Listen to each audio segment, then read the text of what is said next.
వైసీపీలో కీలకమైన ఎమ్మెల్యేల స్థానాలు కూడా మారే సూచనలు కనిపిస్తున్నాయి. ప్రధానంగా కాకినాడ జిల్లాపై ఇప్పుడు వైఎస్ఆర్ కాంగ్రెస్ పార్టీ ఫోకస్ పెట్టింది.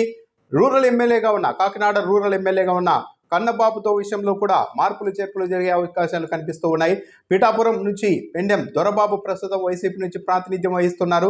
అక్కడ ఆయన తప్పించి కాకినాడ ఎంపీగా ఉన్న వంగ గీతకు అసెంబ్లీకి పంపించాలని వైసీపీ నిర్ణయం దాదాపు తీసుకున్నట్టుగా తెలుస్తోంది. ఈ నేపథ్యంలోనే పెండెం దొరబాబుకు ఈ విషయాన్ని మిథున్ రెడ్డి కూడా చెప్పారు. ఆ విషయం తనకు చెప్పారు అని కూడా పెండెం దొరబాబు చెప్తున్నారు. అయితే ఎంపీ మిథున్ రెడ్డి ఎంపీగా వెళ్తారా అని అడిగారు. కానీ తాను మాత్రం ఎమ్మెల్యేగా ఉండేందుకు ఇష్టపడతానని, ఎమ్మెల్యేగానే పోటీ చేస్తానని తాను చెప్పానని దొరబాబు చెప్తూ ఉన్నారు. తనను పనితీరు బాగలేకపోతే సర్వేలో తనకు నెగిటివ్గా ఉంటే ఇలా ఎంపీగా వెళ్ళు అని కూడా అని ఉండేవారు కాదు కదా. ఎంపీగా వెళ్ళండి అంటుంటే దాన్ని ఒక ప్రమోషన్గానే చూడాల్సి ఉంటుంది. కానీ తనకు మాత్రం ఇక్కడ ఎమ్మెల్యేగా ఉండడమే ఇష్టం, ఎమ్మెల్యేగానే పోటీ చేస్తానని కూడా తాను మిథున్ రెడ్డికి చెప్పానని కూడా చెప్తూ ఉన్నారు.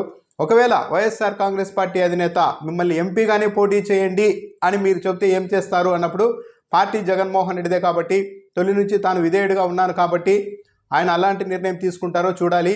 ఇంకా ఇప్పటికైతే కేవలం ప్రపోజల్ మాత్రమే పెట్టారు. ఎంపీగా వెళ్తావా అని అడిగారు. తాను మాత్రం ఎమ్మెల్యేగానే పోటీ చేస్తానని చెప్పాను. ఇంకా ఎలాంటి ఫైనల్గా పార్టీ నుంచి నిర్ణయం రాలేదు. ఎలాంటి నిర్ణయం వస్తుందో చూద్దాం. పార్టీ అయితే జగన్మోహన్ రెడ్డిది. జగన్మోహన్ రెడ్డి దగ్గర ఎమ్మెల్యేగా పనిచేయడం అన్నది తనకు అదృష్టంగానే భావిస్తున్నాను అంటూ, ఒకవేళ తనను తప్పించి మరొకరిని అక్కడ ఎమ్మెల్యే అభ్యర్థిగా ప్రకటిస్తే మీరు అంగీకరిస్తారా అన్న దానిపైన అయితే ఆయన సున్నితంగా సమాధానం దాటవేశారు.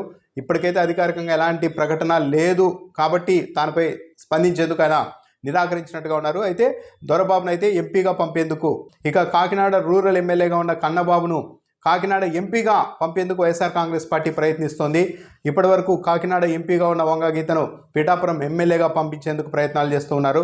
అయితే కాకినాడ ఎంపీ టికెట్ కోసం అశోక్ బలిజా అశోక్ అనే వ్యక్తి కూడా ప్రయత్నాలు చేస్తూ ఉన్నారు. ఈయన వైసీపీలోని ఒక కీలక నాయకుడి కంపెనీల్లో పని కూడా చేస్తూ ఉంటారు. ఆ కంపెనీతో వాళ్ళతో సన్నిహితంగా కూడా ఉంటారు, మేకపాటి కుటుంబానికి చెందిన కంపెనీలతో.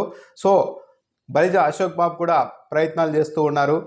ఈ నేపథ్యంలోనే అక్కడ ఎవరికి టికెట్ ఇస్తారు, కాకినాడ ఎంపీగా కన్నబాబును పంపిస్తారా లేకుంటే మరో కొత్త ముఖాన్ని తెస్తారా అన్న దానిపైన కూడా చర్చ నడుస్తుంది. అయితే ఇక జగ్గంపేటలో అయితే 2 రోజుల క్రితమే స్పష్టంగా సంకేతాలు తోటా నరసింహులకి అందినట్టు చెప్తూ ఉన్నారు. మిథున్ రెడ్డితో సమావేశమైనప్పుడు వచ్చే ఎన్నికల్లో ఎమ్మెల్యేగా జగంపేట ఎమ్మెల్యేగా మీరే పోటీ చేస్తారని ఆయనకు స్పష్టంగా చెప్పినట్టు తెలుస్తోంది. దాంతో ఆయన ఆత్మీయ సమావేశాలు కూడా నిర్వహిస్తున్నారు. తనకే టికెట్ అని ప్రకటించుకుంటున్నారు. అనుచరులు కూడా అదే చెప్తున్నారు. ఈ నేపథ్యంలో జ్యోతుల చంటిబాబు మాత్రం కాస్త అసంతృప్తిగా ఉన్నారు. ఆయన ఒకవేళ అధికారికంగా తనను తప్పించి అక్కడ తోటా నరసింహంకి ఎమ్మెల్యే టికెట్ ఇస్తే అప్పుడు ఏం చేయాలన్న దానిపైన కూడా ఆయన తన అనుచరులతో సమావేశాలు, చర్చలు జరుపుతూ ఉన్నారు. ఇక ప్రతిపాడు ఎమ్మెల్యేగా ఉన్న పూర్ణ చంద్రప్రసాద్ను కూడా తప్పించి అక్కడ పర్వత జానకికి టికెట్ ఇవ్వాలని కూడా వైసీపీ నాయకత్వం భావిస్తుంది. అయితే అక్కడ పూర్ణ చంద్రప్రసాద్ మాత్రం చాలా సీరియస్గానే ఉన్నట్టు చెప్తున్నారు. ఒకవేళ తనను తప్పిస్తూ పార్టీ నిర్ణయం తీసుకుంటే తన నిర్ణయం తాను తీసుకుంటానని కూడా ఆయన చెబుతూ ఉన్నట్టుగా ఉంది. సో కొద్ది రోజుల్లోనే కాకినాడ జిల్లాకు సంబంధించి మార్పులు చేర్పులపై స్పష్టత వచ్చే అవకాశం ఉంది.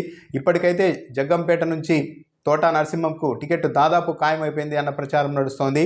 ఇక పిఠాపురంలో కూడా అక్కడ ఉన్న ఎమ్మెల్యేగా ఉన్న దొరబాబును ఎంపీగా పంపించేందుకు ప్రయత్నాలు చేస్తున్నారు. ఆయన మాత్రం ఎమ్మెల్యేగానే పోటీ చేస్తానంటున్నారు.